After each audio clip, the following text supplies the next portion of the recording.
5th, 2019. My name is Alejandro Zambrano. I'm the Global Chief Market Strategist with ATFX. There we go. Let's take it from the top. Not using the right microphone. Guys, welcome to today's edition of the London Session Open. Today is November 5th, 2019, and it's 9:36 a.m. in London when we're doing this market update. We're going to take a look at the markets that we usually do. And if you have any questions, please let me know. And welcome to the daily market update here at ATFX YouTube channel and also investingcube.com, which is a site that I manage and have created with the purpose to provide insightful news and actionable trade ideas for people that like to trade, like yourself, hopefully. In the chat box today, we have Main West and we have Stefan. Good morning to you guys. Hope you guys doing well, and thank you so much for joining me this morning. I was working yesterday, but unfortunately, I didn't have time to do the market update. I was busy with different meetings. I'm working on something really special, big event on December 1st, most likely. It's not 100% official yet, but the idea is to have an ongoing webinar from 10 a.m. until about 4 p.m. on that Sunday. And we have about 3 speakers and looking for 3 other, and hopefully we have that before the end of the week. I'll let you know more about it as we go live with the page, hopefully later this week. Okay, let's begin then, and we'll talk a bit about the euro. So euro reached my buy zone that we been looking at, or that I've been looking at, because I didn't obviously speak with you guys yesterday, but the market went down, and I think we've been talking about buying at these levels for some time, and we finally reached the level I wanted the market to reach. And it's looking a bit fragile, to be honest. I suspect that, I mean, we went up above that little buy spot at 111.32. I would, however, give this up a bit. I think we could probably trade a little bit. Let's get rid of this actually and just work with the fib.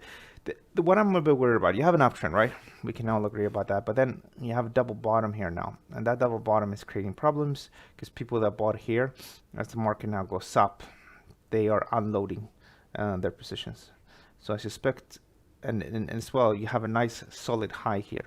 So what you're looking at here potentially is the range. So if this is the low from bottom section of the range and this is the upper section of the range, then what's going to happen here is that you don't really want to buy in the middle of a range, right? You'd rather buy at lower levels of the range.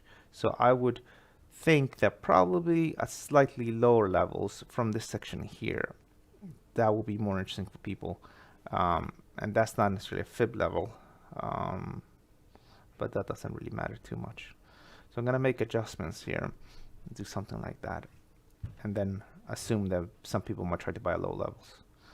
As for GBP versus the USD, the idea was to buy here a few weeks ago. The market went up, so you can book profits here. The market is trying to bottom out, but I think let's just wait for the price to go down to 128.61. As for the dollar yen, it managed to recuperate quite significantly the losses that occurred. You know, NFP were good. Stock markets reacted in a good way. The Federal Reserve decided to pause rate hikes. This should have gone much higher on the day, not have this little detour. So I reckon we still have potentially a breakout. So you definitely want to keep an eye on 109.31. As you can see here, we have a massive head, left and right shoulders, a nice and beautiful pattern. And you could potentially have this sort of move where currency markets effectively just try to catch up with what's going on in stock markets. As for stock markets, the S&P 500 continues to be bullish. The last setup I shared with you guys was to buy here, and obviously that went really well. We're pretty much at the highs now. Of course, if you close out, you close out. There's nothing wrong with that. I think the market is slightly overbought. Let's see if I can just, we don't have to load another RSI, but I'm going to show you. So you see RSI is as overbought as was here. Let me just change this one.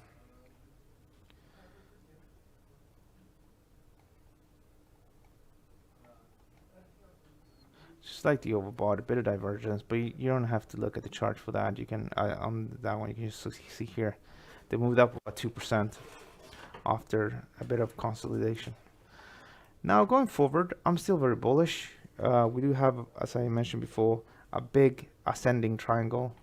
When the price breach here and you link from here to here, you have a big ascending triangle, and that target has this market has a target of 32,000, sorry, 3,210. You also have this little channel, and the channel suggests that you got a short-term target at 3,127. In the short term, if you didn't buy already, it's unfortunately too late to buy here. And it looks to me it might want to go up to 3,100 or something like that. It does look like that. But I reckon that if we go down, then that's a better opportunity, because we're going to have a correction at one point to maybe something like 50% correction. So that will take you down to roughly 3,050. And then maybe from these levels, people are probably going to try to reestablish long positions. Stops are probably going to just below here. As for the German DAX, we reached that target. Well, actually, we didn't reach the target. We just reached this high, which is the June 2018 high. And then you have the next target here, which is the all-time high. I don't think a lot of people would have anticipated this just a few months ago. We're literally 3.6% from the all-time high in the German DAX. So very impressive of this market. Obviously, it's not necessarily due to fundamentals, even though because we know that German companies are struggling, the German economy is struggling. We know that the world economy is struggling. What's happening here is just the central bankers. So the central bankers did QE in Europe, and they committed to do QE until inflation picks up. Now, inflation is driven.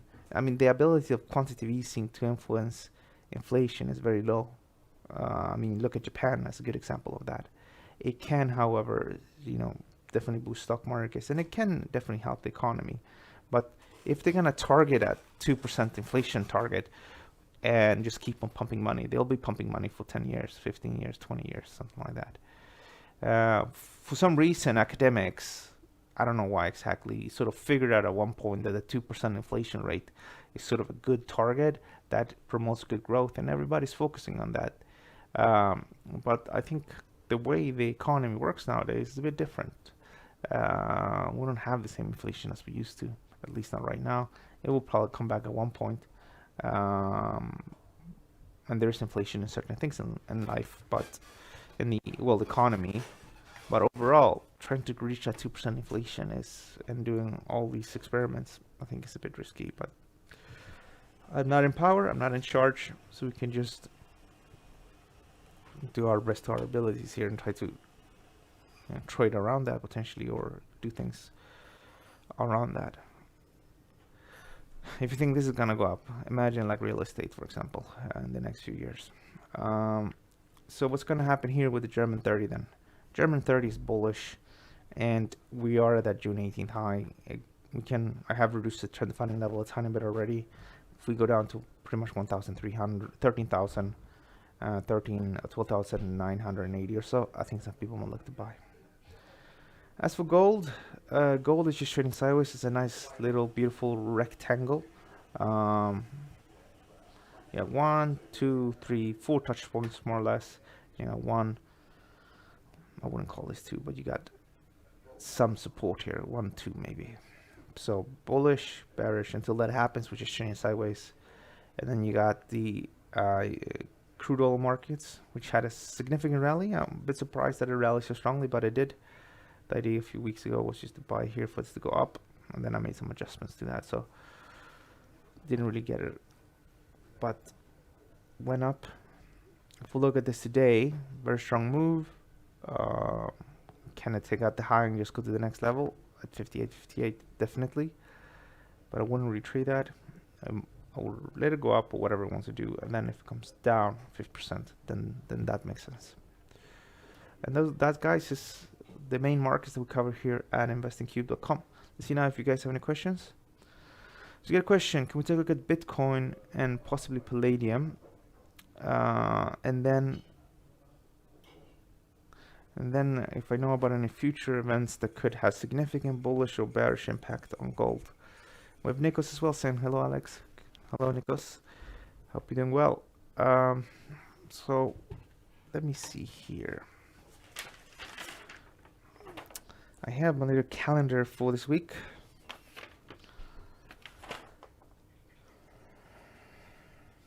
We got ISM figures and ISM services coming out today. That could be a potential mover. I'm not sure that will move the market. The numbers are anticipated. You anticipate to see ISM increase from 52.6 to 53.2, according to an update I did over this weekend. If the numbers are much lower, and in fact, if it declines below 52.6, then that would be a warning sign. That could scare people. So that's something to keep an eye on, even though I don't think that's going to happen because most numbers across the world have actually improved a bit. Anything else? No, nothing really. There's nothing else, at least for this week, that could move gold prices right now. As for gold, just be patient. Gold in general, we still have, see if I can find a chart. We still have those targets where, this is some sort of massive head and shoulders. And that gives you a target of 1,700. And you have this, where we just treat the sections like a descending triangle. And if we do like this should be a target 1,600. So we still have those targets. It's just that we need a bit of a correction, I think. And we are having a correction. Sometimes they say if the market doesn't correct lower, it will trade sideways. That's typically more typical on stocks, because you'll have, for example, so the price of the stock's going up like that or trading sideways, and then you have some bullish earnings numbers, and then the stock jumps, and then it just trades sideways here because it jumped because the company's doing much better than projected, and then nobody wants to sell because they think it's going to do better going forward. Of course, some people sell, that's why it goes down, but then it just trades sideways, and then it has a bullish. So sometimes that little section here can be enough. And you don't have to have a move where it goes like that, where you have that steep correction.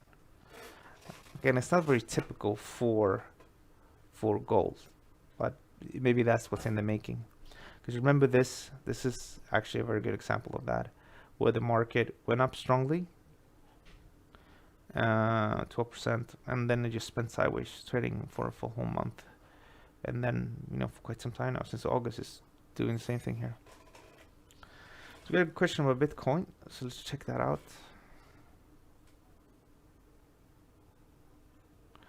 So this is Bitcoin, and Bitcoin had a very strong move. The reason for that strong move is because the Chinese government is making changes. They said blockchain, could do well. And then there was comments. I think I didn't read up into it because I haven't been following the news too much on Bitcoins lately. But I think there was an idea they floated their own currency, crypto. So I'm starting to see some support, and it's really important because crypto is really, really, really big. A lot of the big miners are in China. Like the world's biggest exchange, I think, is Hong Kong based, or was Hong Kong based, and then they moved away. Because of regulatory requirements. They've been cracking down quite a lot on cryptos in China. In fact, I think it's totally, you can't even speak about it now. Because people use that as a vehicle to get money out of the country, and they want to keep control over the capital in China. And then, of course, it's like a lot of fraudulent stuff and pyramid schemes and stuff like that. In either case, if they closed it down, but now if they opening up, that's causing that bullish impulse here. Now, when we look at this today, technically, we have not necessarily left that major downtrend that we were looking at here. We're still creating lower and lower highs, and I think we need to take out that October high before it starts to turn bullish again. Realistically here, you're probably going to trade lower, maybe to 8,000, but I would not sell against this. Let's take a look at this, see if I can load it. So this is total This is the total crypto total market cap. So it's the total market capitalization of cryptos.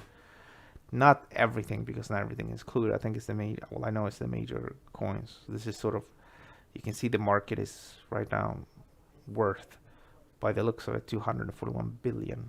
I haven't double checked these numbers, by the way, but it can be used to get an indication really of where the total market is going. And if you look here, it looks like, you know, a decent rejection here, to be honest. You have this, which I think effectively still in play, which is like an ascending triangle. If you take the midpoint here, that's an 18% decline. We declined. Actually, we did reach target here. We traded as low as 19. So we reached that first target.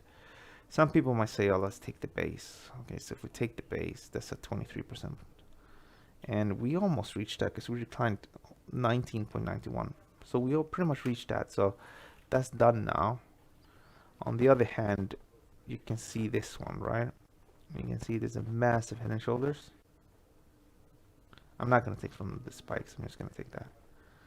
There's a 34% decline. And we still have a bit more to go here. You're still dealing with a downtrend.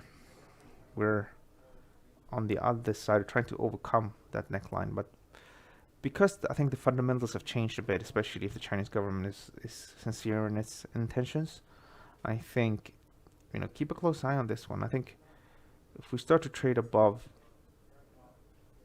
let's change to the 4-hour, and I'm not sure if we can get that.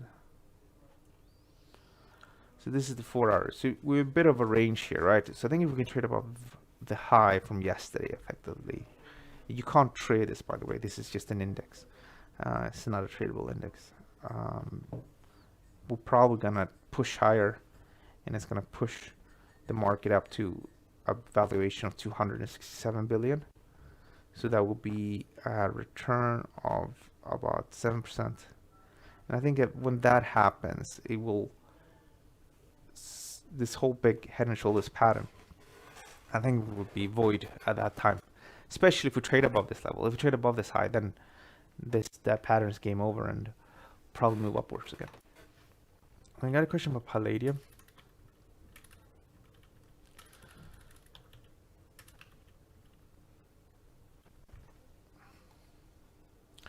This is palladium. I don't remember what I shared with you guys last time, but you got support down here, and we don't have to use fib, but this is like, what is this, 61.8% correction level? It's a tiny bit fragile because it was there, so some people were getting super excited about that, and then it didn't work out. But I think here, from the 61.8% correction level, if we would revisit it, I think it makes sense that some people are gonna look to buy. Yeah, that's what I would look at from here, and then probably upwards. We got a question: what do I think about Euro USD and Euro CAD? Okay, so what you can do, the Euro USD already covered that. So the best thing is that you see here on this little thing, you can actually push backwards, and that takes you from the very beginning where I cover the Euro USD. But what I'm going to do now is that I'm actually going to cover Euro CAD. I don't have a strong view on it, but it does look it could trade lower. So this is Euro CAD, and overall the whole trend has been down for quite some time, and I think this market is clearly being capped here. It's trading within a range. This can go either way, but with the overall trend being bearish, I reckon this is going to continue to trade lower. So if you're not already short, if it does swing up to something like then 146.46, I think some people might look to short sell here and target the lows. Okay, guys, we're gonna wrap things up, and I really enjoyed today's update. You did ask a lot of questions, which is awesome. It's always good when we have some interaction. So I'll greatly appreciate that. Now, don't forget to like the video. It's very straightforward. You click on that little link there, and you got the likes here. You can just click on that one. That helps a lot because that tells YouTube that this is a worthwhile video to watch, and then other people will see it under their recommendations. All right, have a great day, guys. Thank you so much for watching. Don't forget to like the video. Don't forget to share as well, and don't forget to check out the content on Investing Cube. Under Investing Cube authors, you will find my profile.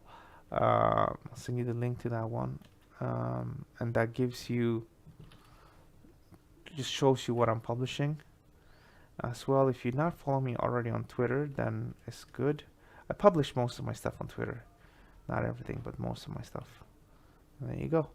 Have a great day, guys, and happy trading. And I'll see you guys tomorrow, same time. Thank you, and bye.